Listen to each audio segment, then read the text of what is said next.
ఆ హడావిడిలో ఉండి ఆయన మాట్లాడిన సందర్భం జనాలకు పెద్దగా అనిపించలేదు, కానీ అది చాలా సీరియస్ స్టేట్మెంటే.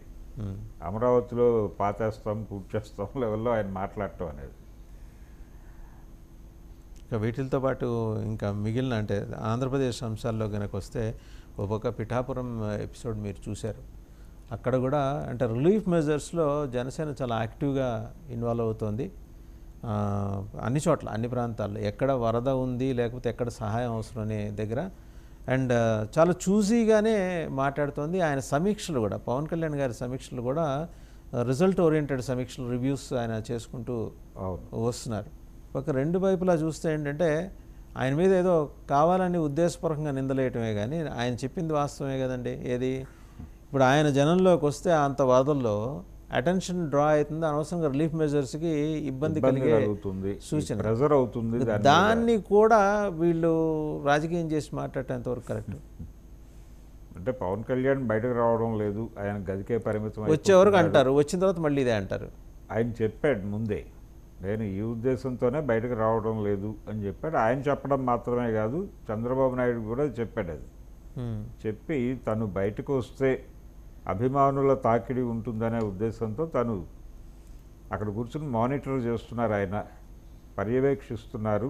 మేము ఫీల్డ్లో నేను ఉన్నాను కదా అన్నాడు ఆయన.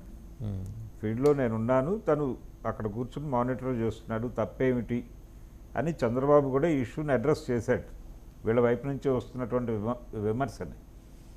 ఇదే సమయంలో ఆయన తన నియోజకవర్గంలో ప్రమాదం సంభవిస్తున్నప్పుడు ఆయన హామీ ఇచ్చున్నాడు మొదట ఎన్నికల సందర్భంగా, ఏది జరిగినా మీకు నేను వచ్చి నిలబడతాను, మీతో మీ పక్కన మీకు తోడుగా నేను ఉంటాను అని చెప్పాడు. ఆ మాట ప్రకారం వెళ్ళాడు అక్కడికి ఆయన. దీంతో పాటు వీళ్ళు జనసేన నుంచి సహాయ కార్యక్రమాలు అంటే ప్రజలతో ఉండటంతో పాటు సహాయ కార్యక్రమాలు వాటి అమలు తీరు, ప్రజలకి అందుతున్నటువంటి తీరు, వీటన్నిటి మీద కొంచెం టోన్ పెంచాల్సిన చోట పెంచి కూడా ప్రభుత్వాన్ని వంచి అక్కడ పనిచేస్తున్నటువంటి సందర్భం కూడా మనం చూసాం. అంటే తెనాలి రేపల్లె ప్రాంతంలో జరిగినటువంటి సహాయ కార్యక్రమాల్లో ఆయన కొంచెం ప్రభుత్వ యంత్రాంగం మీద సీరియస్ అయ్యి, నాదెండ్ల మనోహర్ అవును నేరుగా మాట్లాడారు, మనోహర్ నేరుగా మాట్లాడి కేసులు పెడతామన్నారు ఆయన. కేసులు పెడతామని చెప్పి ప్రభుత్వ యంత్రాంగంలో ఉన్నటువంటి అలసత్వం మీద కొంచెం సీరియస్ ఫైట్ ఇచ్చేటువంటి ప్రయత్నం కూడా చేస్తున్నారు. అంటే చాలా తమ లిమిటేషన్ ఏమిటి, ఏది ఎక్కడ మాట్లాడాలి అనేది తెలిసి ఉన్నప్పటికీ కూడా అక్కడ ఉన్నటువంటి పరిస్థితి తేడాగా ఉంటే మాత్రం దాన్ని హ్యాండిల్ చేయడానికి వీళ్ళు కూడా కొంచెం యుద్ధ వాతావరణంలోకి వెళ్ళేటువంటి, మేమేం తగ్గట్లేదు వెనక్కి అనే వాతావరణం అయితే కల్పిస్తున్నారు. పవన్ కళ్యాణ్ గారు కూడా ఆ ధోరణి ప్రదర్శించాడు ఆయన పిఠాపురం ఏరియాలో తను తిరిగినప్పుడు. చంద్రబాబు గారు చేస్తున్నటువంటి సహాయ కార్యక్రమాలు, ఆయన చేస్తున్నటువంటి ఉధృతంగా పనిచేస్తున్నటువంటి తీరు, వీటిని మెచ్చుకుంటూనే ప్రభుత్వ యంత్రాంగంలో కనిపిస్తున్నటువంటి కొన్ని ల్యాప్సెస్ని ఎత్తి చూపించేటువంటి ప్రయత్నం చేస్తున్నారు.